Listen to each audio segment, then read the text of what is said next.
Shalom, shalom, j'espère que vous allez bien. Moi, je vais bien par la grâce de Dieu. Bienvenue sur Metanoia Formation. Likez, abonnez-vous et faites du bien aux autres en partageant massivement la vidéo. Amen. Alors, je vous invite à prendre vos Bibles. On va prendre nos Bibles dans le livre de 1 Jean 1 au verset 5. 1 Jean chapitre 1 au verset 5. 1 Jean 1 au verset 5.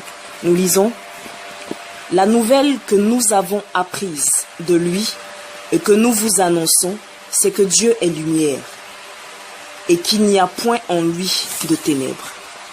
Amen. On va aussi prendre Jean le chapitre 8 au verset 12. Jean chapitre 8 verset 12. Jean chapitre 8 verset 12. Si quelqu'un y est, on peut faire la lecture. Jean chapitre 8 verset 12. La Bible dit: Jésus leur parla de nouveau et dit: Je suis la lumière du monde. Celui qui me suit ne marchera pas dans les ténèbres, mais il aura la lumière de la vie. Amen. On va continuer notre lecture. On va dans Éphésiens chapitre 5, le verset 8. Éphésiens 5, verset 8. Éphésiens chapitre 5, verset 8. Nous lisons: Autrefois vous étiez ténèbres, et maintenant vous êtes lumière dans le Seigneur. Marchez comme des enfants de lumière. On va même continuer au verset 9. Car le fruit de la lumière consiste en toutes sortes de bonté, de justice et de vérité. Car le fruit de la lumière consiste en toutes sortes de bonté, de justice et de vérité. Consiste en toutes sortes de bonté. Amen. On va encore prendre un dernier passage. Matthieu, le chapitre 5, du verset 14 à 16. Matthieu,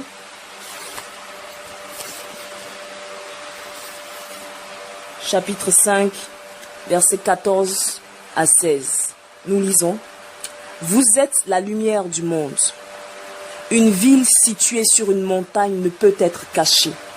Et on n'allume pas une lampe pour la mettre sous le boisseau, mais on la met sur le chandelier et elle éclaire tous ceux qui sont dans la maison.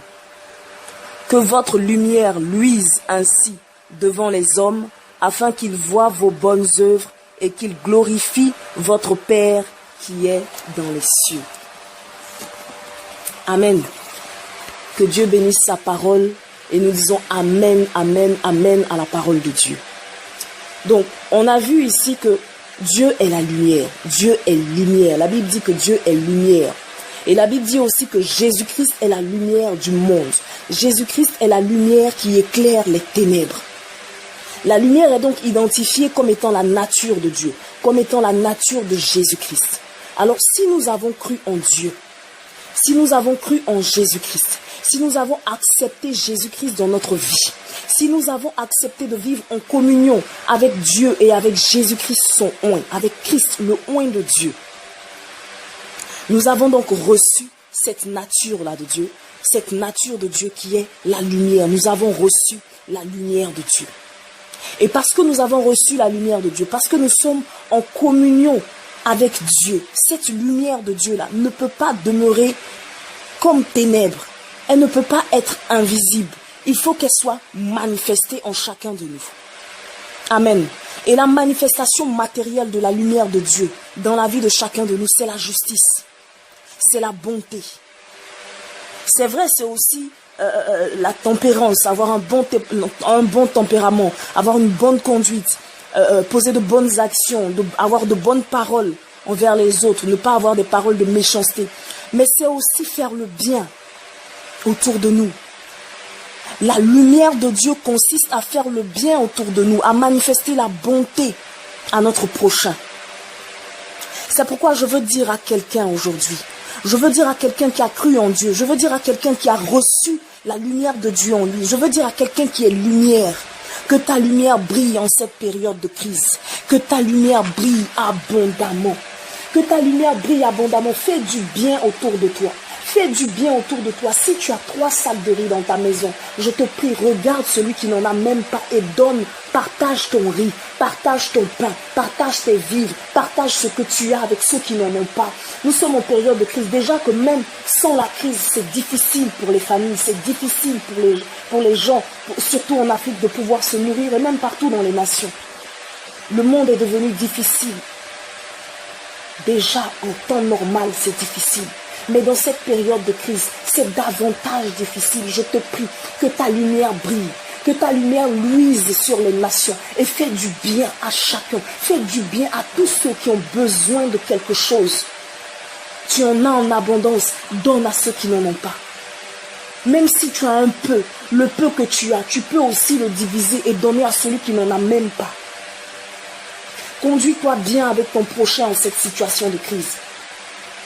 Que de bonnes paroles, des paroles d'encouragement, que des paroles d'amour sortent de ta bouche. On n'a pas besoin de paroles amères, on n'a pas besoin de paroles de méchanceté en cette situation. Les gens sont suffisamment surmenés, ils sont suffisamment déprimés pour venir rajouter à tout ça de l'amertume. Je t'en prie par les compassions de Christ. Tu peux guérir quelqu'un, tu peux guérir ton frère, tu peux guérir ta sœur en lui faisant du bien, en lui partageant ton amour, en lui faisant du bien. Que ta lumière brille. Fais briller ta lumière en cette situation. Fais briller ta lumière en cette période. Amen. Ne sois pas ténèbres. Ne sois pas égoïste. Ne sois pas méchant. Ne sois pas envieux. Ne sois pas jaloux. Mais sois bon de cœur en cette période. Fais briller ta lumière. Je t'exhorte aujourd'hui à faire briller ta lumière et à partager ce que tu as. À faire du bien autour de toi. Amen. Que Dieu nous aide et que l'Éternel vous bénisse, que l'Éternel vous garde, que l'Éternel fasse luire sa face sur vous et qu'il vous accorde sa grâce, que l'Éternel tourne sa face vers vous et qu'il vous donne la paix dans le nom de Jésus-Christ. Portez-vous bien, que le sang de Jésus vous préserve de tout virus, vous préserve de tout danger. Éloigne de vous la peste, éloigne de vous ces virus, ces pandémies, ces épidémies. Dans le nom de Jésus-Christ, vous êtes couverts du sang de Jésus. Au nom de Jésus-Christ. Et à très bientôt.